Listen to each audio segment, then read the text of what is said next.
Good morning everyone. On my previous lecture we have covered circle basic features we have covered, and we studied about the circle definition, whatever the features circle having, some theorems also we have done it. So again I'm just recalling it for you people. So in front of you can able to see the definition of a circle. A circle is a collection of all points in a plane which are at a constant distance from a fixed point.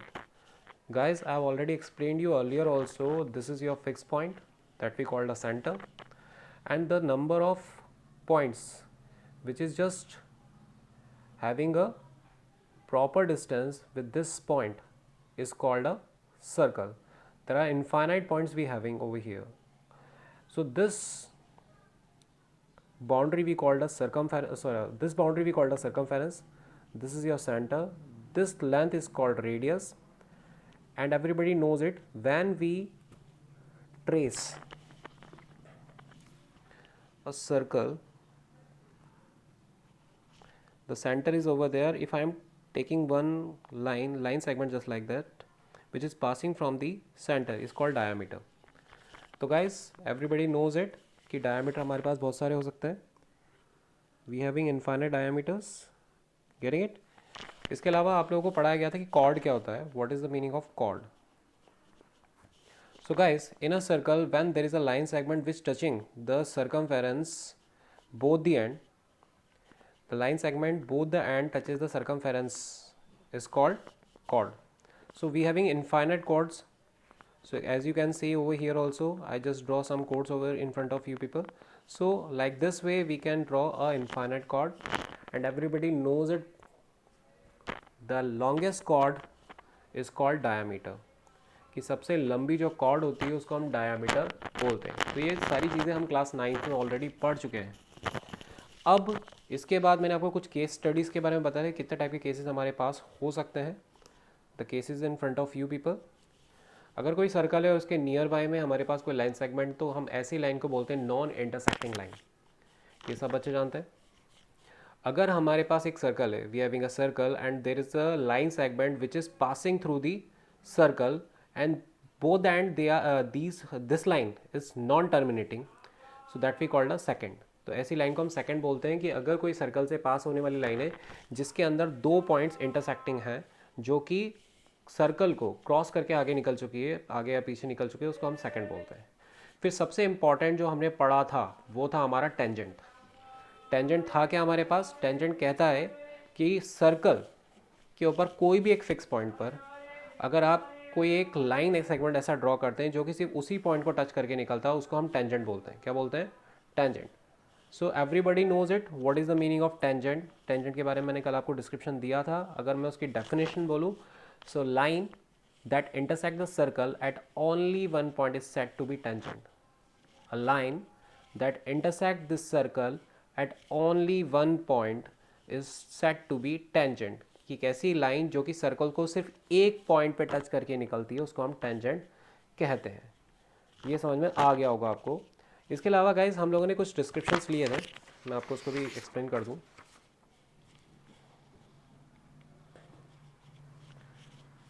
After this we studied the property of a tangent. First property is in front of you people. There is only one point at a point of the circle. Sorry, there is only one tangent at a point of the circle. कि सिर्फ एक point पर एक ही tangent draw हो सकता है. वैसे तो हम सर्कल पे इनफाइनाइट टेंजेंट्स ड्रॉ कर सकते हैं क्योंकि हर पॉइंट का खुद का एक सेपरेट टेंजेंट होगा. बट अगर मैं एक ही पॉइंट पर बहुत सारे टेंजेंट ड्रॉ करने की कोशिश करूँगा तो पॉसिबल नहीं होगा, क्योंकि सिर्फ एक ही टेंजेंट ड्रॉ हो सकता है, जो कि शायद आपको दिख रहा होगा ये ए बी. यही सिर्फ एक टेंजेंट है. बाकी आप जितने भी टेंजेंट्स ड्रॉ करने की कोशिश कर रहे हैं वो सर्कल को कहीं ना कहीं, चाहे तो हम कह सकते हैं कि माइन्यूट तरीके से ये इंटरसेक्ट कर रहा है, पर वो कर रहा है. तो ऐसे जो इंटरसेक्शंस बनते हैं या ऐसे लाइन सेगमेंट जो इंटरसेक्ट करके निकलते हैं, हम उसको सेकंड में ट्रीट करते हैं, ना कि टेंजेंट ट्रीट करते हैं. तो ये सारे टेंजेंट्स को छोड़ के ये सिर्फ एक टेंजेंट है, बाकी सारे आपके क्या है? सेकंड है. Are you getting it or not? Now इसके बाद हमारी सेकंड प्रॉपर्टी क्या थी? The tangent at any point of the circle is perpendicular to the radius through the point of contact. हमने पढ़ा था और यही हमारे लिए सबसे इंपॉर्टेंट है, क्योंकि पूरे चैप्टर में सबसे ज़्यादा यही चलेगा हमारे लिए. The tangent at any point of the circle is perpendicular to the radius through the point of contact. तो गाइज आपको एक सर्कल दिख रहा होगा, इस पॉइंट को हम पॉइंट ऑफ कॉन्टैक्ट बोलेंगे जिस पर हम टेंजेंट ड्रॉ करने जा रहे हैं। हमने एक टेंजेंट ड्रॉ किया, तो आपको पता होगा कि सेंटर से जब पॉइंट ऑफ कॉन्टैक्ट को ड्रॉ मतलब मिलाया जाता है जिस लाइन सेगमेंट से, उस लाइन सेगमेंट को हम रेडियस बोलते हैं। क्या बोलते हैं हम इसको? रेडियस, आर से डिनोट करते हैं। तो the tangent at any point of the circle is perpendicular to the radius through the point of contact. तो वो रेडियस इस टेंजेंट से हमेशा 90 डिग्री का एंगल ड्रॉ करेगा, ये श्योर है। समझ में आ रहा है आप लोगों को? फिर हमने एक और प्रॉपर्टी पढ़ी थी कि अगर मैं इसका हमने प्रूफ देखा था, और हमने प्रूफ क्या देखा था कि अगर मैं प्रूव करना चाहूँ कि भैया ये रेडियस और ये टेंजेंट दोनों एक दूसरे पर 90 डिग्री का एंगल बना रहे हैं at a point of contact, मतलब मुझे एक तरीके से OP is perpendicular to AB prove करना था। तो गाइस ये हम प्रीवियस क्लास में प्रूव कर चुके हैं। I am just recalling it again so you can able to recognize what we taught earlier, okay, what I taught earlier to you, okay. So listen here, OR, firstly I'll draw one line segment OQ, there is a point Q on that line। अभी आप इन सबको भूल जाइए, आपको सिर्फ ये ध्यान रखना है कि हमारे पास एक Q पॉइंट है जिसको हमने O को Q से मिला दिया, और जहाँ पे ये सर्कल इंटरसेक्ट हो रहा है उस पॉइंट को हम नाम दे रहे हैं R। what we are taking this point as R। so guys OR जो आपका है इज़ लेस देन OQ। साफ दिख रहा है कि लेंथ में आपका OR छोटा होगा, OQ बड़ा होगा। उसी तरीके से देखा जाए तो OP और OR दोनों रेडियस है, इसलिए आपस में क्या होंगे? इक्वल। तो गाइस अगर फर्स्ट और सेकंड इक्वेशन को कोरिलेट किया जाए by first and second equation, we can say this thing कि OP is less than OQ, क्योंकि OP की वैल्यू OR की इक्वल है, तो मैं OR की जगह OP ले सकता हूँ। तो OP is less than OQ, इसका मतलब OP शॉर्टेस्ट है OQ से। So OP is shortest distance between the center O and the line AB, but the shortest distance between a point and a line is the perpendicular distance। तो guys आपने एक theorem पहले भी पढ़ रखी होगी, नहीं पढ़ी तो मैं आपको वापस बता दूं कि किसी भी लाइन सेगमेंट का किसी भी पॉइंट से सबसे शॉर्टेस्ट डिस्टेंस हम ट्रीट करते हैं उसका परपेंडिकुलर डिस्टेंस। तो गाइज हमने इस पूरे क्वेश्चन में या इस पूरे प्रूव में हमने सिर्फ ये प्रूव किया कि ये एक शॉर्टेस्ट डिस्टेंस है। तो जब ये लेंथ शॉर्टेस्ट होगी किसी भी पॉइंट से किसी लाइन सेगमेंट के रेस्पेक्ट में, तो डेफिनेटली वो एक परपेंडिकुलर डिस्टेंस ही हो सकती है। तो वी कैन राइट कि OP is perpendicular to AB। So guys, on my previous lecture, I just covered this much of topic to you, for you people। So guys, I feel so आपको शायद previous में नहीं समझ में आया होगा, तो अभी समझ में आ गया होगा। अब हम इसके आगे का डिस्क्रिप्शन पढ़ेंगे कि आगे का डिस्क्रिप्शन है क्या। चलिए देखते हैं।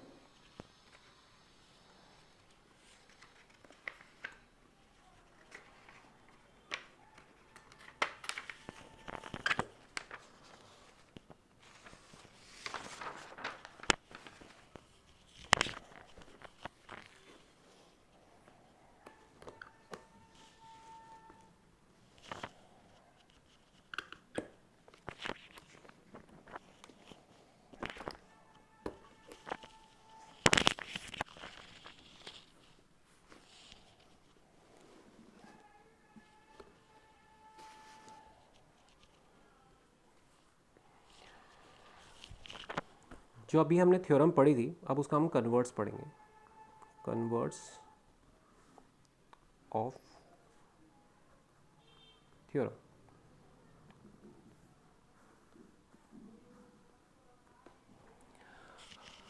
सो गाइस कन्वर्ट्स क्या है? A line drawn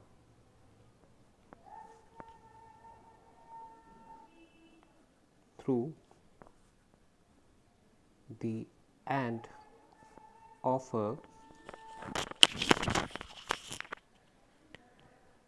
radius and perpendicular to it is a tangent to the circle।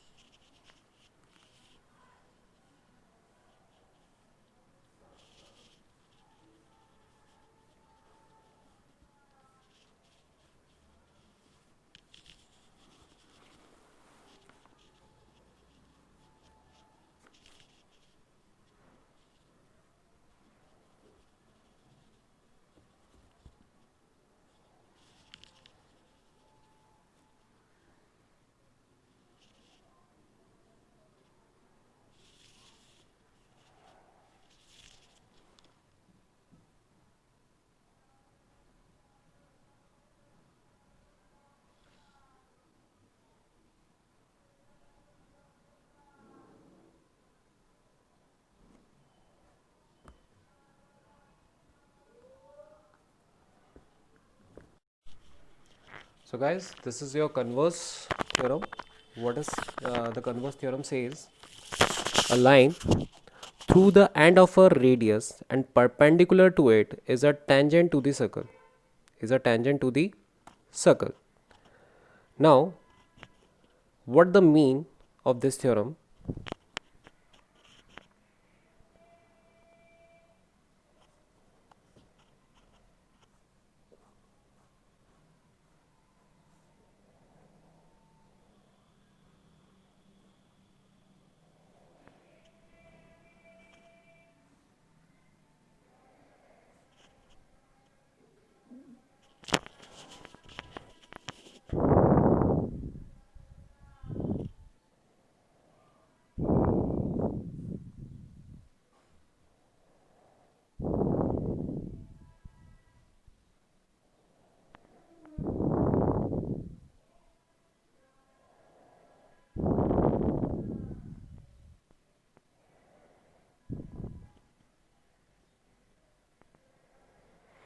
So guys, what question says, what theorem says, there is a circle over here, this is your line segment, this is your P point, point of contact, and that is your radius.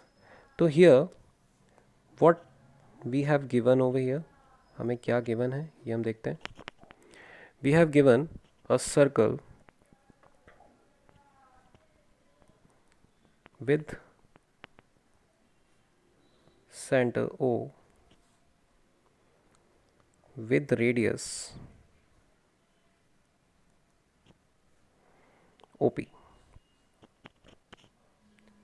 and AB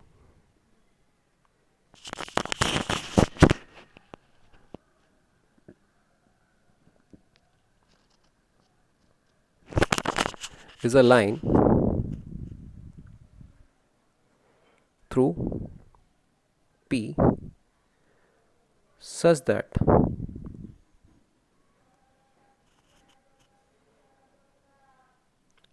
OP perpendicular to AB. So guys, हमें ये given है a circle with center O with radius OP and AB is a line through P such that OP perpendicular to AB. हमें एक तरीके से ये पता है कि OP is perpendicular to AB है. हमें प्रूव करना है AB is a tangent to the circle at the point P. अब guys आप लोगों के दिमाग में कन्फ्यूजन आ रहा होगा कि टेंजेंट तो 90 डिग्री एंगल बनाता है, फिर हमें क्या प्रूव करना बेसिकली. हमें सब कुछ तो दे रखा है एक तरीके से, आपके दिमाग में ये चीज़ आ रही होगी. गाइज हमें यहाँ पर ये तो पता है कि ये एक लाइन है जो कि 90 डिग्री का एंगल बनाती है, रेडियस है बना रही है, जो कि हमें गिवन है. हमें साफ बोला गया कि OP is perpendicular to AB, कि ये रेडियस तो इस लाइन से 90 डिग्री का एंगल बना रहा है, तो इसको हम टेंजेंट ही बोल देंगे. इस पॉइंट पर हमें ये प्रूव करना है कि हम इस पॉइंट को टेंजेंट ही बोलेंगे. Are you getting what I am saying? AB is a tangent to the circle at point P, कि हमें AB को प्रूव करना है कि वो एक टेंजेंट है. अब कैसे प्रूव होगा देखते हैं. Go with the construction.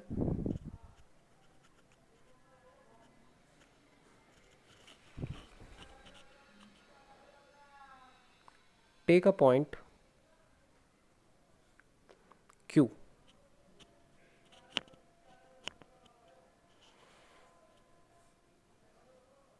other than P on AB.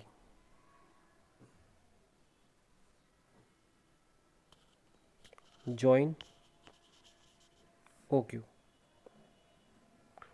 So guys, I am taking one point Q over here. I'm just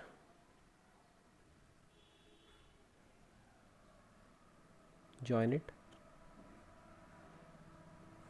Again, I'm taking this point as R. So guys, हमने इसको solve करने के लिए construction का सारा ले लिया दोबारा. आई थिंक आप लोगों ने आपने जब पहले इससे पहले वाला जो थ्योरम पढ़ा था उसमें भी हमने इसी टाइप का कंस्ट्रक्शन किया था. We have done a same construction on my previous theorem also. So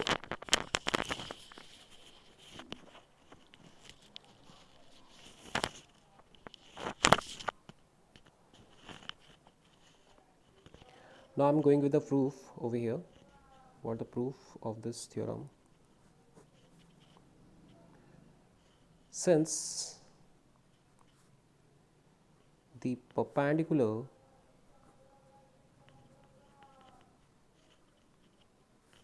distance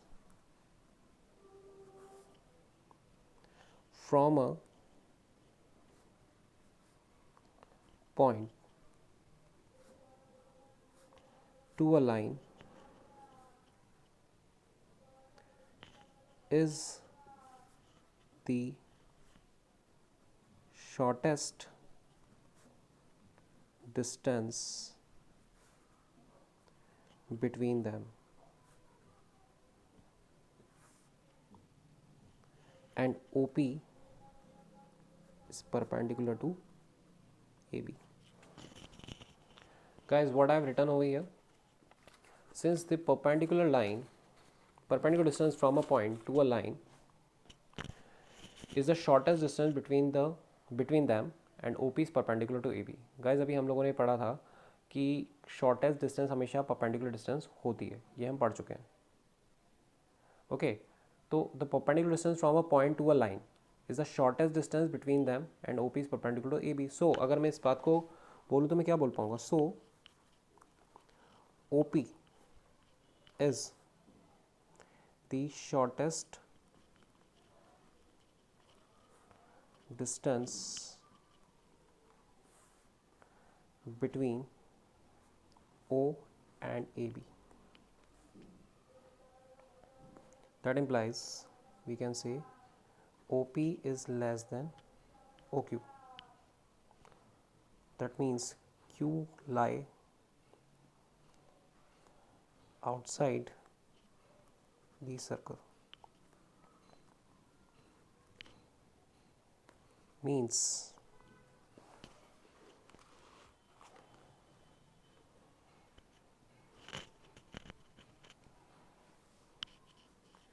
every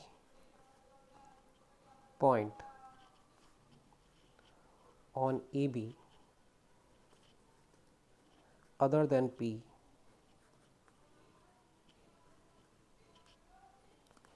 lies outside the circle. Therefore, AB meets the circle at only point P. Hence, AB is a tangent to the circle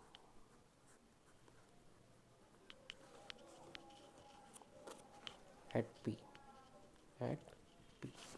So guys, listen to me very clearly. यहाँ पे आपको क्या ध्यान रखना है और कैसे करना है, ये चीज़ का ध्यान बहुत ज़्यादा इम्पोर्टेंट है. ठीक है, आपने, अगर आपको फिगर नहीं दिख रहा तो मैं आपको वो फिगर दोबारा एक बार क्रॉस चेक करा देता हूँ. यहाँ हमारे पास एक सर्कल है, हमारे पास एक पॉइंट P है, हमारे पास O पॉइंट है, हमारे पास एक Q पॉइंट है. ये पॉइंट को हमने R नाम दिया है. That is your perpendicular. तो गाइस, बेसिकली हमें प्रूव क्या करना था? हमें प्रूव करना था AB is a tangent of a circle at a point P. कि हमें इस P पॉइंट पर जो AB आपका टेंजेंट है उसको प्रूव करना है कि वो एक टेंजेंट है P पॉइंट पे. तो मैंने इसको प्रूव करने के लिए क्या किया कि इस लाइन सेगमेंट पर मैंने एक पॉइंट Q ले लिया और मैंने ये प्रूव कर दिया कि OQ जो है वो OP से तो बड़ा है. सॉरी, OQ जो है वो AP से तो OQ से तो बड़ा है. तो इसका मतलब ऐसा तभी पॉसिबल है क्योंकि हम ये मान के चल रहे हैं कि OP is a radius. OP किसी का शॉर्टेस्ट डिस्टेंस है, वो परपेंडिकुलर डिस्टेंस है साथ में. तो हम ये कह रहे हैं कि OP is a radius which is perpendicular to that line because that shortest distance. ठीक है, for you people. So it's a 90 degree angle. तो हम कहना चाह रहे हैं कि यहाँ पर OP की जो लंबाई है वो OQ से छोटी है. इसका मतलब Q पॉइंट जो है वो सर्कल के बाहर ही हो सकता है. मतलब जितने भी, क्योंकि कोई भी अगर रेडियस से छोटी लेंथ होती तो वो सर्कल के अंदर होती, रेडियस के इक्वल लेंथ होती तो वो सर्कल के सरकमफेरेंस पे होती, बट अगर वो रेडियस से बड़ी लेंथ है तो डेफिनेटली वो सर्कल के बाहर ही होगी। तो अगर क्यू पॉइंट सर्कल के बाहर है, Q lie outside the circle, so every point on A B पे इसके अलावा कितने भी हम पॉइंट ले लें वो सारे पॉइंट आउटसाइड द सर्कल ही होंगे। सो ओनली पी पॉइंट एक ऐसा होगा जो कि आउटसाइड द सर्कल ना होकर उसी पर होगा। सो ए बी जो है वो सर्कल पे कहाँ टच हो रहा है, पी पॉइंट पे टच हो रहा है। तो अगर हमने ये प्रूव कर दिया कि सर्कल पर ए बी जो पॉइंट है, ए बी जो लाइन सेगमेंट है वो पी पॉइंट पे टच हो रही है, इसका मतलब वही पॉइंट ऑफ कॉन्टैक्ट है फॉर दिस टेंजेंट। तो हम इससे प्रूव कर पाएंगे कि A B is a tangent to the circle at a point P. ऐसे थोड़ी सी कन्फ्यूजिंग थ्योरम है क्योंकि ये प्रीवियस थ्योरम से थोड़ा सा हल्का फुल्का ही इसका 19-20 ही कह सकते हैं कि इधर उधर हो रहा है ये थ्योरम। बाकी बस आप इतना दिमाग में डाल के रखिए, वैसे ये थ्योरम आने के जो हमारे पास चांसेस हैं वो बहुत कम है, इस टाइप की थ्योरम्स आती नहीं है। फिर भी हमें जो इसकी प्रीवियस वाली थ्योरम है वो तो बहुत अच्छी तरीके से करनी है क्योंकि उसकी इंपॉर्टेंस ज़्यादा है। बट इसकी इंपॉर्टेंस बस ये समझाने के लिए है कि किसी भी सर्कल के ऊपर अगर कोई पॉइंट ऑफ कांटेक्ट आपको शो करना है तो आपको शो कैसे करना है, क्योंकि उस पॉइंट ऑफ कांटेक्ट पे ही आपका टेंजेंट ड्रॉ हो सकता है। आई feel so you getting my point.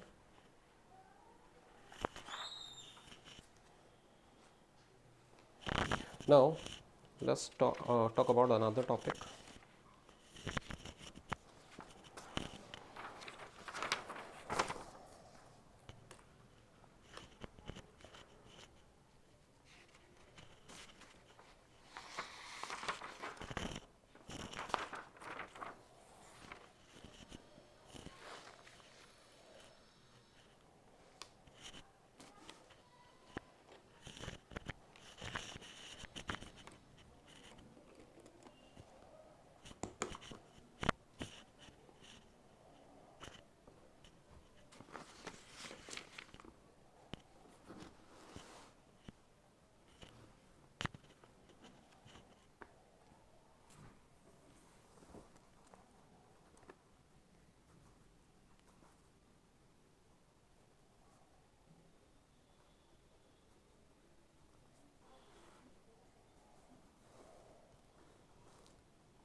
So guys I am talking about length of tangent.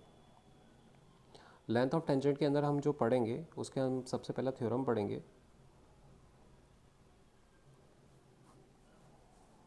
The length of tangent drawn from an external point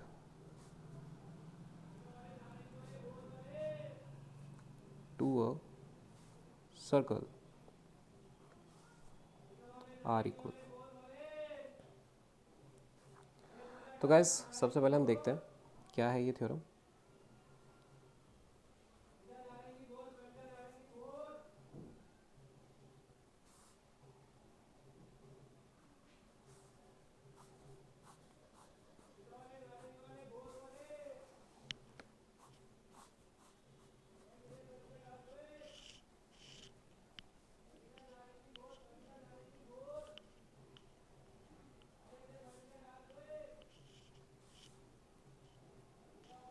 now listen to me. सबसे पहले हमें ये समझना है लेंथ ऑफ टेंजेंट होता क्या है। The length of the line segment of tangent from an external point and the point of contact on the circle is said to be the length of the tangent। guys external point से और point of contact के बीच की जो दूरी होती है उसकी लंबाई को हम लोग लेंथ ऑफ टेंजेंट बोलते हैं, जिसको हम एल से डिनोट कर सकते हैं। सबसे इम्पॉर्टेंट चीज़ जो आपको समझने की है वो ये है कि किसी भी सर्कल पे एक एक्सटर्नल पॉइंट से सिर्फ दो ही टेंजेंट ड्रॉ हो सकते हैं। मैं चाहूँ कि मैं एक ही पॉइंट से 3 4 5 टेंजेंट्स ड्रॉ कर दूँ तो पॉसिबल नहीं है, क्योंकि जब हम इसको टच कर सकते हैं या सिर्फ इसको टच कर सकते हैं। अगर मैं इस पॉइंट से और भी टेंजेंट्स ड्रॉ करने की कोशिश करूँ तो वो इस सर्कल को काट के निकल जाएंगे। इसका मतलब वो सेकंड में कन्वर्ट हो जाएंगे, ना कि वो टेंजेंट रह जाएंगे। तो आपको दिमाग में एक चीज़ तो डाल के रखनी है कि किसी भी सर्कल के ऊपर एक्सटर्नल पॉइंट से सिर्फ 2 ही टेंजेंट ड्रॉ कर सकते हैं, और जो दोनों टेंजेंटों की लेंथ होती है वो इक्वल होती है। इसका मतलब अगर ये 4 मीटर का है तो ये लेंथ भी 4 मीटर ही हो सकता है। सो गाइस, हमारे सामने एक थ्योरम है, the length of the tangent drawn from an external point to a circle are equal, जिसके बारे में अभी बात कर रहा था आपके सामने। अगर मुझे इसको प्रूव करना आ जाए, क्योंकि इस क्वेश्चन के ऊपर, इस थ्योरम के ऊपर प्रूफ बहुत ज़्यादा आते हैं हमारे सीबीएसई बोर्ड में, तो हमें कैसे लिखना है ये समझ लीजिए। क्या गिवन है, क्या प्रूव करना है, ये सारी चीज़ें ध्यान में होनी चाहिए। सबसे पहले हम गिवन के बारे में लिखेंगे, 2 tangents PQ and PR drawn from an external point P to a circle with center O। Guys, हमें सबसे पहले गिवन लिखना होता है, और गिवन के अंदर हमने लिखा है कि हमारे पास 2 टेंजेंट है PQ एंड PR, जो कि एक्सटर्नल पॉइंट P से ड्रॉ किए गए हैं, और सर्कल का जो सेंटर है वो O है। ये हमें गिवन है। अब हमें प्रूव क्या करना है, हमें ये प्रूव करना है कि जो दोनों लेंथ हैं PQ और PR वो आपस में इक्वल है, कि हमें PQ को PR के इक्वल दिखाना है। कैसे दिखाएंगे, पहले हम करेंगे कंस्ट्रक्शन। ऑलरेडी मैं फिगर में ड्रॉ कर चुका हूँ, फिर भी आप देख लीजिए। हमें क्या क्या ज्वाइन करना है, ज्वाइन हमें OP करना है, O को P से ज्वाइन करेंगे आप, OQ एंड OR, हमें सबको ज्वाइन करना है। कि OP ज्वाइन होगा, OQ ज्वाइन होगा, OR ज्वाइन होगा। तो गाइज, ये तीनों जो लेंथ है आपको पहले इन सारे पॉइंट्स को ज्वाइन करना पड़ेगा, तब जाके हम किसी थ्योरम को प्रूव कर पाएंगे, इस थ्योरम को प्रूव कर पाएंगे। बेसिकली हम लोग इस थ्योरम को प्रूव करने वाले हैं किसके थ्रू, कोई बता सकता है? ऑफ कोर्स कॉन्ग्रुएंसी से। जो आपकी कॉन्ग्रुएंसी है उसका CP/CT है, corresponding part of congruent triangle, उसी से हम लोग इस थ्योरम को प्रूव करने वाले हैं। तो कैसे करेंगे ये देखते हैं।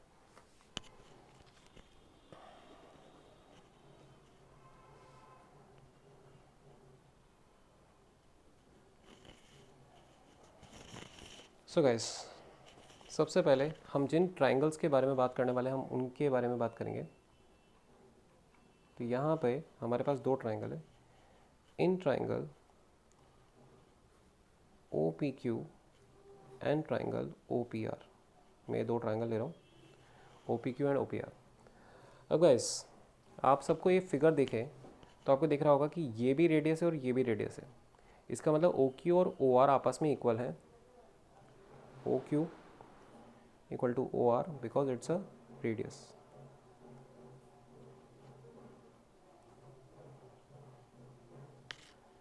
आई फील सो समझ में आया होगा। दूसरी चीज़, आपको एक प्रॉपर्टी बताई गई थी कि टेंजेंट हमेशा रेडियस से 90 डिग्री के एंगल बनाता है। तो अगर ये इधर 90 बनाएगा तो ये इधर भी 90 बनाएगा। इसका मतलब angle OQP equal to angle ORP equal to 90 degree, और इसके अंदर लिखेंगे हम टेंजेंट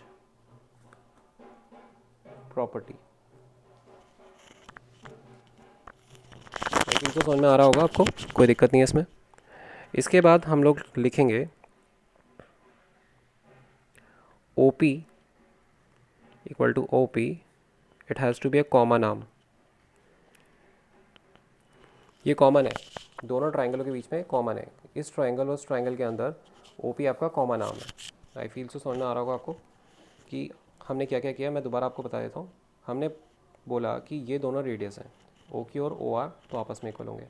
ये 90 डिग्री और ये भी 90 डिग्री है because it's a property of a tangent. Everybody knows it कि रेडियस से टेंजेंट हमेशा पॉइंट ऑफ कॉन्टैक्ट में 90 डिग्री का एंगल बनाता है। ये हमने प्रीवियस 2 थ्योरम में सीखा है। साथ में हमने ये देखा कि OP दोनों ट्राइंगलों में कॉमन आर्म है, तो गाइस राइट एंगल के सामने वाला हाइपोटेनस होता है, ये एक साइड है।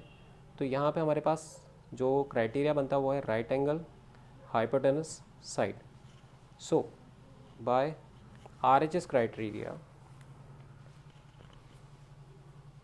by RHS criteria, we can say triangle OQP is congruent to triangle OQP is congruent to triangle what? हमने OQP किया तो हमें यहाँ लिखना पड़ेगा ORP, because we have to follow the sequence. याद रखिएगा O का O से रिलेशन है, Q का R से रिलेशन और P का P से रिलेशन। मतलब हमें जब भी कॉन्ग्रेंसी का साइन यूज़ करना होता है तो हमें ये ध्यान रखना होता है कि जिस ट्रायंगल को हम लिख रहे हैं वो सीक्वेंस में होना चाहिए करस्पॉन्डिंग वैल्यूज़ के, कि आपका O का रिलेशन O से मैच होना चाहिए, Q R से मैच होना चाहिए और P से। मतलब सुपर इम्पोज के टाइम पे आपको देखना होगा कि जब आप ओवरलैपिंग करेंगे या फिर किसी चीज़ को किसी चीज़ के ऊपर रखेंगे तो हम इक्वल चीज़ को इक्वल चीज़ के ऊपर रख सकते हैं। तो हमें याद रखना है कि कॉन्ग्रेंसी में क्राइटेरिया के साथ साथ ही सीक्वेंस का ध्यान रखना ज़रूरी होता है। तो गाइज़ अगर हम लोग बोल चुके हैं कि ये दोनों ट्राइंगल कॉन्ग्रेंट हो चुके हैं, अगर हम कह रहे हैं कि these two triangles are congruent हो चुके हैं, तो आप सोच सकते हैं कि मैं इस ट्राइंगल को इसके ऊपर गिरा होगा तो मेरा PQ PR पे गिरेगा, तो वही इसके करस्पॉन्डिंग में आएगा। OQ OR पे ही गिरना चाहिए था, 90 डिग्री पे ही गिरेगा। तो करस्पॉन्डिंग पार्ट ऑटोमेटिकली क्या हो जाएंगे, इक्वल हो जाएंगे। तो हम कह सकते हैं PQ equal to PR by CP CT। और गाइस शायद हमें यही प्रूव करना था, that we called hence proved, कि हमें PQ इक्वल टू PR मिल चुका है। इसका मतलब है कि हमारे दोनों जो लेंथ थी आपके टेंजेंट्स की एक सिंगल पॉइंट से एक्सटर्नल से, वो दोनों लेंथ आपस में क्या है, इक्वल है। तो गाइस याद रखिएगा जब हम सर्कल की कुछ थ्योरम्स को प्रूव करने जाएंगे तो हमें कॉन्ग्रेंसी का बहुत यूज़ होगा, या फिर हमारी जो प्रीवियस थ्योरम्स हैं उनका थोड़ा बहुत यूज़ होता है। तो गाइस हमें कॉन्ग्रेंसी अच्छी तरीके से आनी चाहिए। If we can't able to handle congruency we can't able to handle that circle chapter also, क्योंकि टेंजेंट जब भी यूज़ होगा तो वहाँ पे ट्रायंगल ज़रूर बनेंगे, और ट्रायंगल बनेंगे तो वहाँ पे कॉन्ग्रेंसी का यूज़ होना ही होना है। तो गाइस आपका मेजर काम यह है कि आपको कॉन्ग्रेंसी पे भी कमांड करनी पड़ेगी, तब जाके आप सर्कल की थ्योरम्स को प्रूव कर पाएंगे। गाइस सर्कल में अभी तक मैक्सिमम टाइम हमने देखा है कि उसमें थ्योरम्स ही आती हैं, खासकर ये हमारे लिए बहुत इंपॉर्टेंट थ्योरम है ये वाली, क्योंकि ये थ्योरम कई बार पूछी गई है, एग्जाम में आई हुई है CBSE बोर्ड के अंदर, शायद 2012 में भी आई है और 2014-16 में भी आई है। सो आप लोगों को थोड़ा सा ध्यान रखना है इस चीज़ का। अब मैं आपको सिर्फ एक ही चीज़ कहूँगा कि अब हमारे पास जो जितना टाइम रह गया है, अब आप CBSE बोर्ड के जितने भी प्रीवियस पेपर्स हैं पिछले 5-10 साल के वो निकालें। जितने चैप्टर्स हम अभी तक कवर कर चुके हैं, हम उन सारे चैप्टर्स में से उन टॉपिक्स जो कि हमने कवर कर लिए, उन टॉपिक्स के सारे क्वेश्चंस आप करने की आदत डालें, और उनको एक बार नहीं बार बार करें, ताकि आप प्रैक्टिस में रहें, आपकी स्पीड थोड़ी सी इंक्रीज़ हो जाए, ताकि वो 3 घंटे का पेपर आपसे 2 घंटे 45 मिनट में कवर हो जाए। तो आई जस्ट वांट कि आप इनके ऊपर प्रैक्टिस करते रहें। अभी भी हमारे पास सर्कल के अंदर बहुत सारी थ्योरम्स बचे हैं, कुछ क्वेश्चंस बचे हुए हैं जिन्हें हमें करना है। तो गाइज़ अभी आई फील सो कि हमने जितना किया है, आई फील कि समझ में आ गया होगा।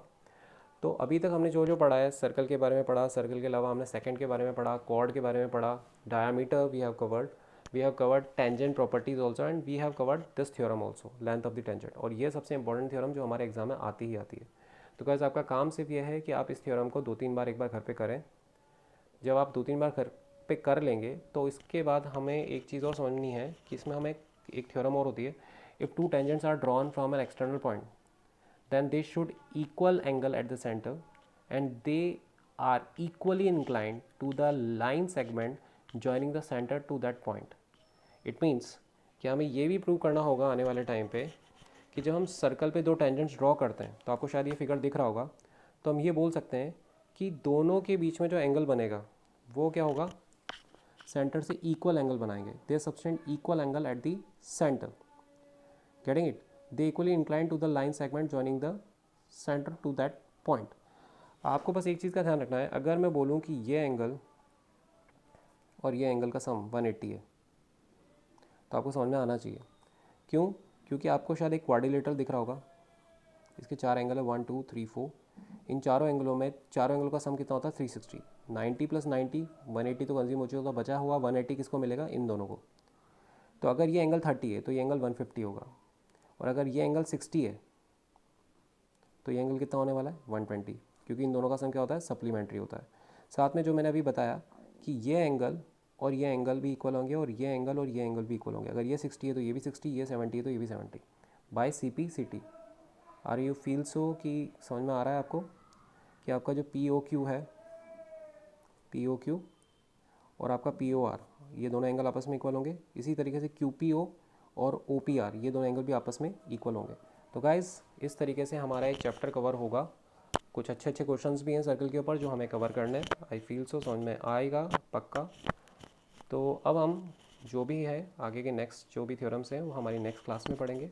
So today that's all from my side. Thank you and have a nice day everyone.